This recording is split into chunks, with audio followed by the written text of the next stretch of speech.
your peers, gentlemen, have consistently excelled in academics for each year they've been at Gilman, being near to or at the top of their respective classes. And we can all attest to the fact that this is no easy task at all.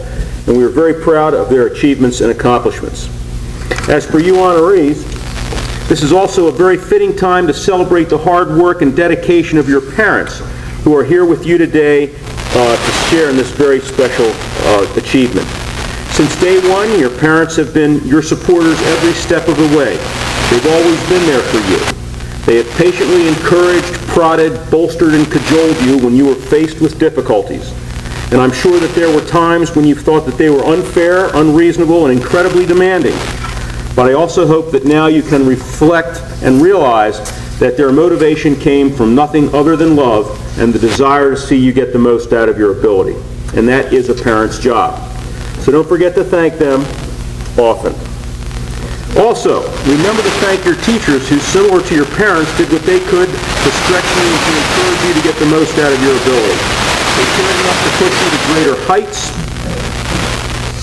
and they're watching this ceremony with great pride as well. For it is also through their care, skill, knowledge, and professionalism that you're sitting on this stage preparing to be inducted into Cum Laude. And finally, remember to thank your siblings, friends, and classmates who worked with you and helped to push you forward. They too supported and encouraged you, and they too relish in your success. Gentlemen, remember that there is a distinct difference between intellect and wisdom. Although they're very different, they do walk hand in hand. You've demonstrated that you now have the intellect to develop the wisdom that you will need to navigate life outside of the classroom. Wisdom to work with people and to make informed decisions. The wisdom that comes from integrity and concern for others. The wisdom that comes from listening, observing, thinking, and using your intellect in everyday experiences to sort through what is important from what has happened. For the true scholar is one who not only excels with the books in life outside of academia. And each one of you is well on his way to finish the job by opening up yourselves and allowing that intellect to help you to develop true wisdom. So congratulations from all of us, and thanks for all your hard work. We are very, very proud of you. Now it's now my pleasure to introduce our first musical interlude. Please welcome junior violinist Andrew Park and sophomore pianist Duncan, who will play Beethoven's Violin Sonata No. 5 in F major, entitled Spring.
It is my pleasure, as president of the Gilman chapter of Cum Laude Society, to welcome you all, our guest speaker, Wally Pinkard, special friends of the school, families of our members, students,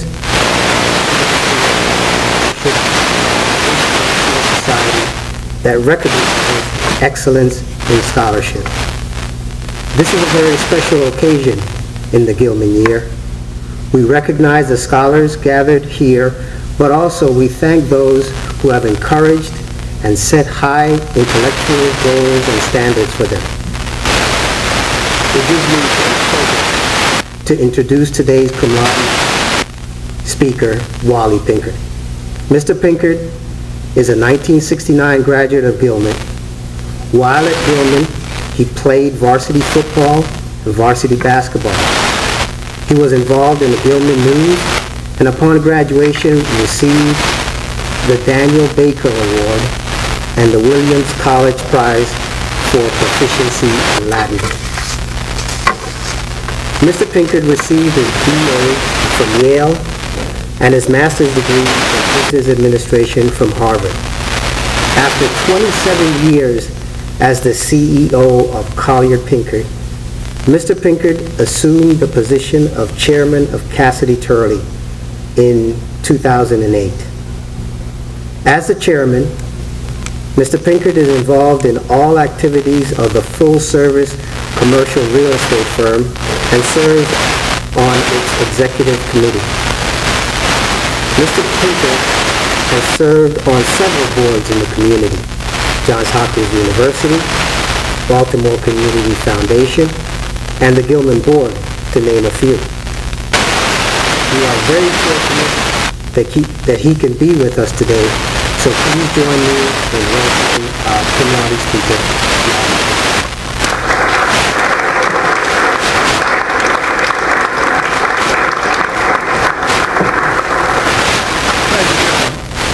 Today's about achievement, and I was struck a couple of minutes ago, Andrew and Ryan, you're right over here. Wow, that is achievement. And when I was at Gilman, we didn't have anything like that happen in this auditorium. So we've come a long way, and I have a few remarks today about change, and that certainly for me was it's a welcome change to see, and congratulations on your achievements. Congratulations to you guys standing behind me. Actually, this speech is supposed to be to them. It's sort of hard to stand at the podium and talk to the guys who are behind you. But it is about you. And election to cum laude is a recognition of your outstanding achievement. For each of you, continuing to push the limits of achievement is an opportunity that you should take advantage of for the rest of your lives. Gilman's helped prepare you for a chance to become one of tomorrow's leaders in whatever field you may choose. Assuming that you want that leadership, there's one capability that you'll need to develop in order to best meet the challenge, and that is your ability to deal with and to lead change. Change in your future education, change in your career, change in the world around you, and change impacting your personal and family relationships. You've each demonstrated lofty academic goals. You should be able to demonstrate that you can be a leader in recognizing and advancing the pace of change. I'd like to explore that question. History provides us with interesting lessons. In the early years of the last decade, the year 2000 to be exact, there were two rather similar companies located in Asia. Japan's Sony Corporation was known for the quality of its engineers and was one of the world's leading companies. Its products remain first-rate today. And I'm sure that many of you have enjoyed the Sony PlayStation among Sony's many other fine products. Korea's Samsung, on the other hand, had an equally renowned engineering staff.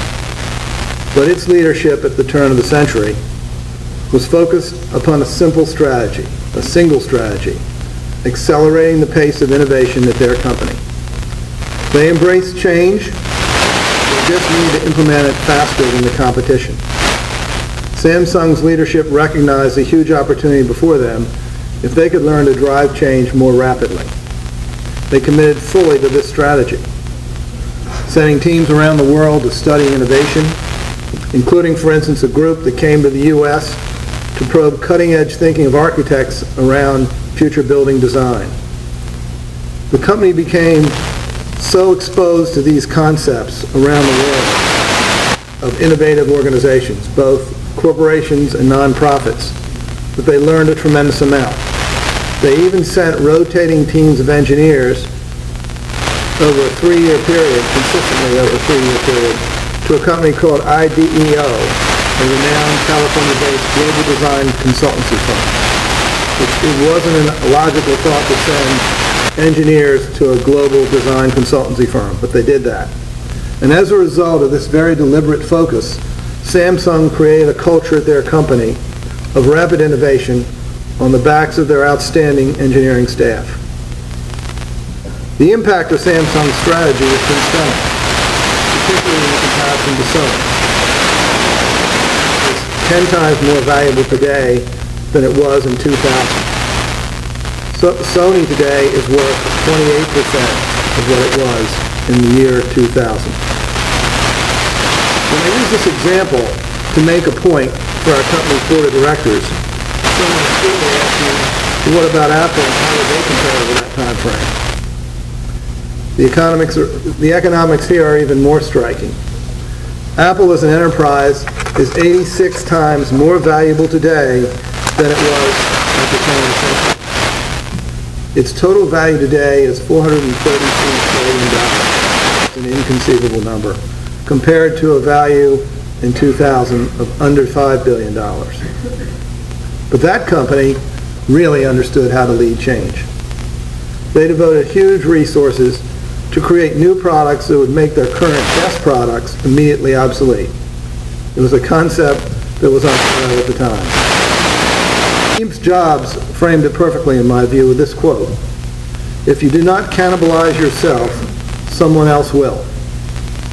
Contrast that perspective to Kodak, whose engineers discovered digital technology in 1975. Rather than seeing this technology as an opportunity, they saw it as confusion. Kodak leadership remained so firmly committed to film that they totally missed the mark. It's not surprising that they are now immersed in bankruptcy proceedings. When I was a kid, the phrase Kodak moment was recognized by all as a magical capture of the most special times of our lives.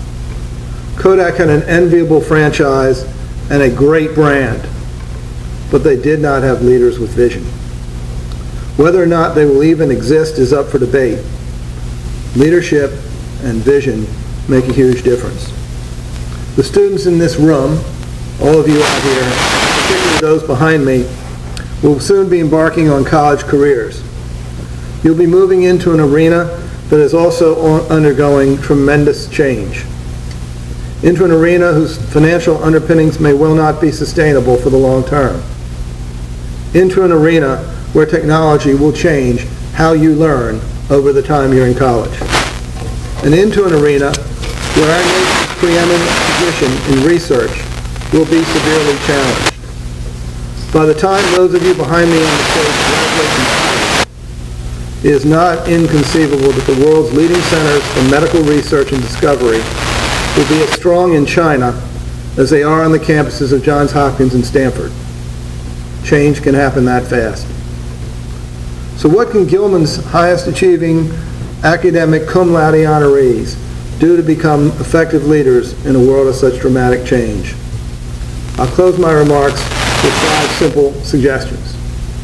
1, remain driven by a balanced set of core values.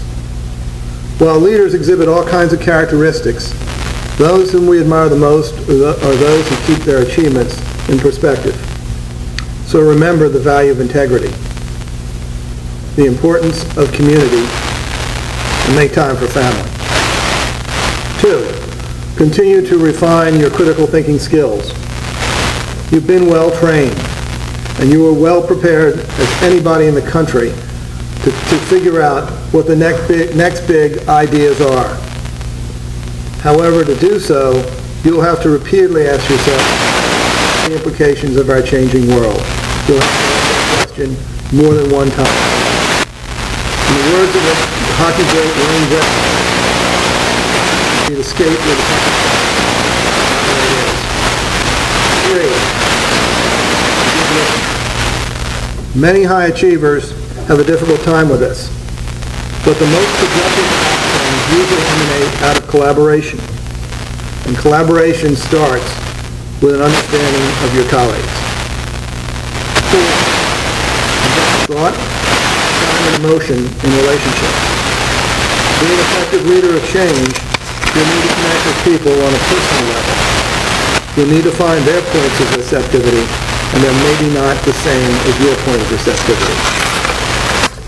And 5, recognize the value of diversity. Embrace Gilman's teachings about celebrating diversity. People from different backgrounds will bring alternative perspectives to problem solving. The collective wisdom will often be quite powerful, and you'll find that your critical thinking skills will be enhanced in the process. Our global world will provide the enterprising amongst you with the most profound laboratory that could be imagined. Your challenge will be to figure out how best to take advantage of it. It will be an exciting journey for you. Congratulations on your achievements. Good luck on it.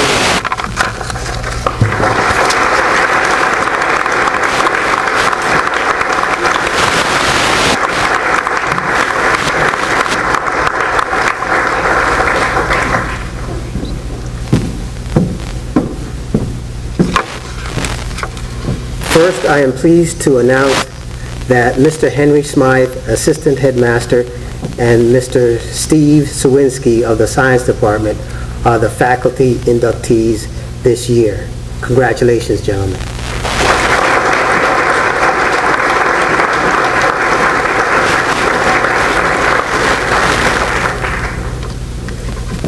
Now I would ask the members inducted last year as juniors to stand and be recognized as I call their names. Please hold your applause until I have read all the names.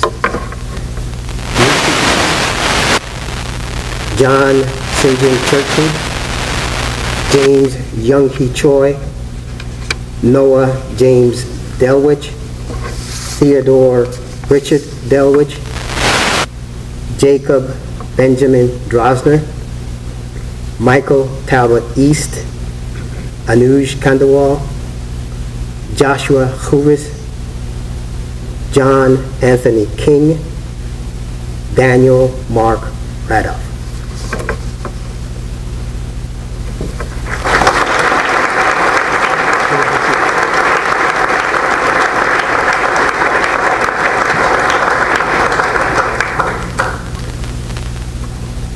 Would the new members please stand as I read the charge?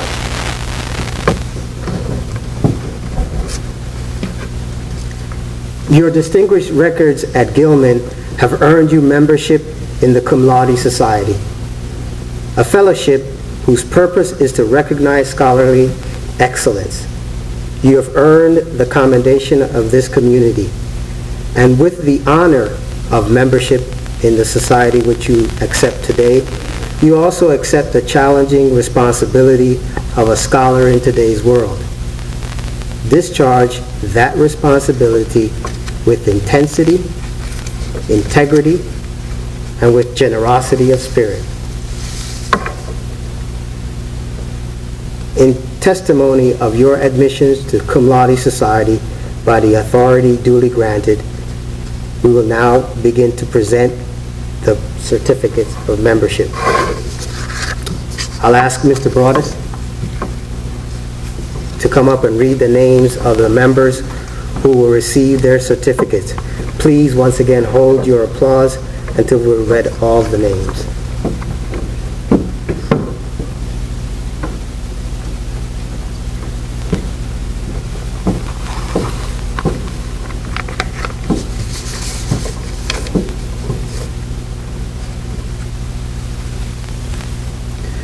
In the class of 2013, Peter Vickers Cook,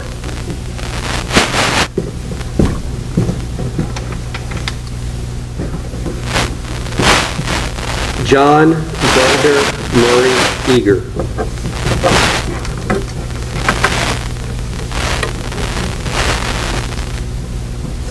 William Albright Julian Herman,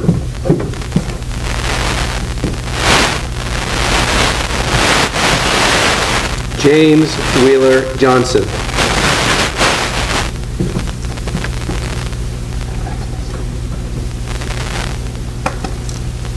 David Wan Jun Kang,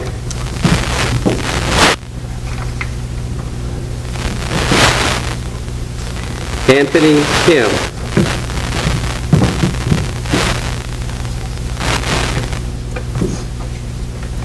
Grant Robert Lounsbury,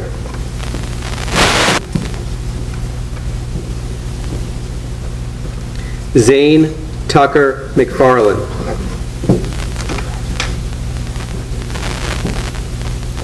Andrew Lindsay Shea,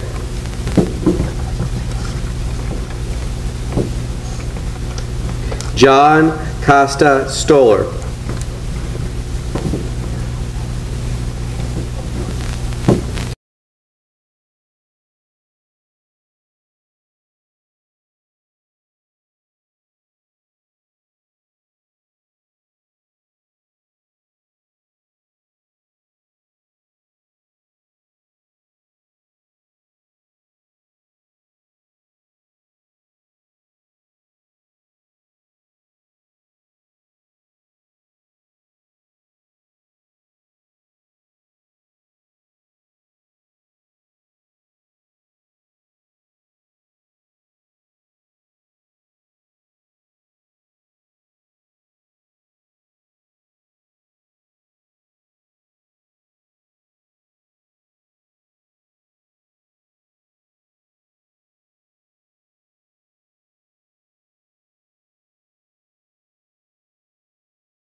Victor Riley.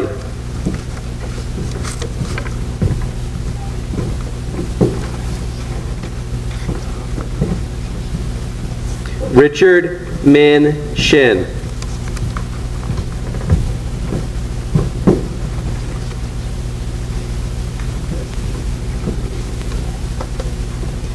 Benjamin Robert Williams.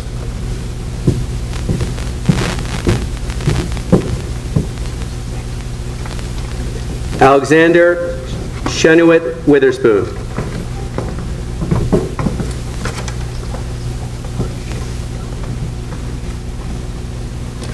Congratulations to all the new inductees.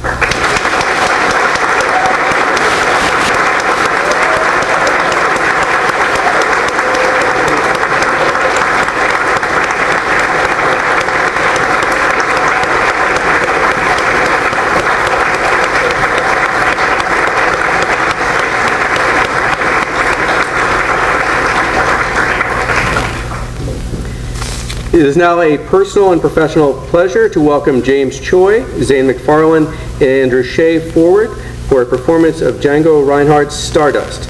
Following their performance, the school's chaplain, Mr. Alexander Vicio, will give a brief benediction.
Would you please pray with me? Ultimate source of all knowledge, and final end of all wisdom. We have assembled at this time and in this place to recognize and praise scholastic diligence and academic excellence. The young men seated on the stage have now received their commendation for their educational achievement. May the approbation they have rightfully earned not produce in them ineffectual smugness or contentment, but rather elicit from them prolific industry and accomplishment. The young men seated in the audience have now expressed their acclamation for their peers' educational attainments. May those attainments not beget in them envy or resentment, but be for them inducements to their own academic successes. And finally, may each of us gathered here seek to further the education of all by continually attempting to develop and share an appropriate yearning for knowledge, and even more important, for a proper cultivation of its use, that is, for wisdom. For education requires wisdom if it is to fulfill its moral and religious functions to inculcate duty and reverence. For duty arises from our potential control over the course of events. Where attainable knowledge can change an issue for the better, ignorance has the guilt of vice. And the foundation of reverence is this perception that the present holds within itself the complete sum of existence, backwards and forwards, that whole amplitude of time, which is eternity. Amen.